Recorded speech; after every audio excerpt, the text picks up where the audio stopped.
If you walk into a restaurant in Italy and order a glass of red wine, you're already lost. Italy isn't a country in a glass. It's 20 countries. It's what the Greeks called Enotria. Order the same red in every city and you're drinking like a tourist. You don't visit Italy, you drink your way across it. So here's what to actually order, city by city, with notes from a real insider.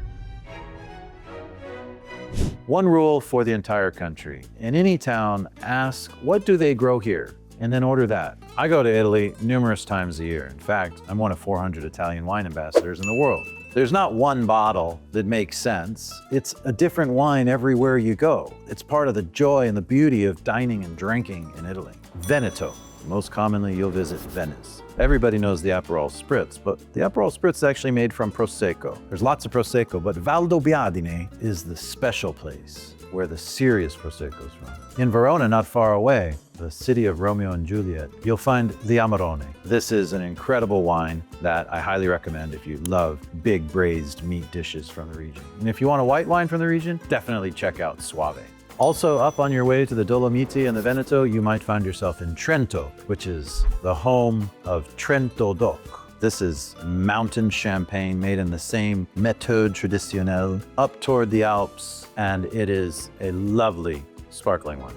If you're looking for a red from the region, look out for Trentodoc. This is a dark, juicy hometown hero that tends to have a fair amount of tannin and earthiness. In Alto Adige, the capital is Bolzano. This is the one place on earth I'd actually recommend you try the Pinot Grigio. It's worth it. Crispy, mineral, not like that watery, cheap stuff. In Gewürztraminer, named after Tramin, a village you can drive to. Very aromatic, lovely white wine. If you're traveling to Milan or Lombardy, the region of the lakes, you might look for Franciacorta. This is traditional champagne method sparkling wine, often made with Pinot Noir and Chardonnay. It has a fraction of champagne's fame and therefore comes at a fraction of the price. If you're going to be in Piemonte, in Torino, for instance, go visit the car museum and make sure you're going to check out the Nebbiolo. Barolo and Barbaresco, Langhe Nebbiolo. This is the king and the queen. Powerful, perfumed. Ages longer than most marriages. Everyday wine? Check out Barbera. For after dinner, don't miss the Moscato di Asti. Lightly fizzy, barely alcoholic, lovely sweetness to it.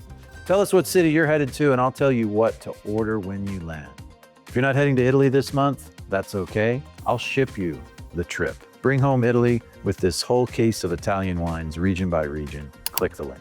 If you're going to be heading to Florence and Tuscany, you have to have Chianti Classico, the Gallo Nero. Look for the black rooster on the top of the label. I prefer the Chianti Classico Riservas. There's also another level called Gran Selezione, a little more pricey. And of course, you could look at Brunello, also from Tuscany. That's the big B, the big boy. Same grape, a little bit older aging, a little more serious. In Rome, there's lovely white wine called Frascati. This grape has been around since the Roman era. Ice cold, serve it with a perfect carbonara or pasta alla gricia. It's one of my favorites. It's the local white that cuts that fat. You want to go with red anyway? There's a grape called Cesanese, look out for that. In Napoli or the Amalfi Coast, man, so many great options. The white wines are Fiano di Avellino, Falanghina, Greco di Tufo, but of course, don't miss the Taurasi, the Big Aglianico, out toward the volcanic soil. If you're going to be in Sicily, be sure to check out the wines from Etna. Etna Rosso is made of Nerello Mascalese and a couple other Nerellos. And it even has this lightness and often this smoky aroma. Really wonderful red wines. And don't miss the Etna Biancos either. If you just want something sunny, fun, and good value, check out the Nero d'Avola. If you're going to be in Bologna, one of the famed dining capitals in Italy, check out the real Lambrusco. Not the cheap fizzy stuff, the next price up. It's often dry, not necessarily sweet. Look for the word secco instead of dolce. In Puglia, Primitivo is king.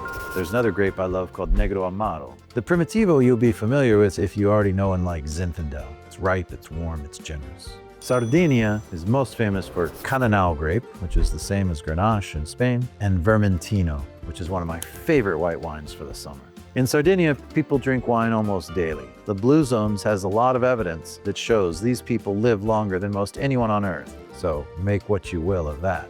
Cheers, I'm Greg Martellotto, Italian Wine Ambassador.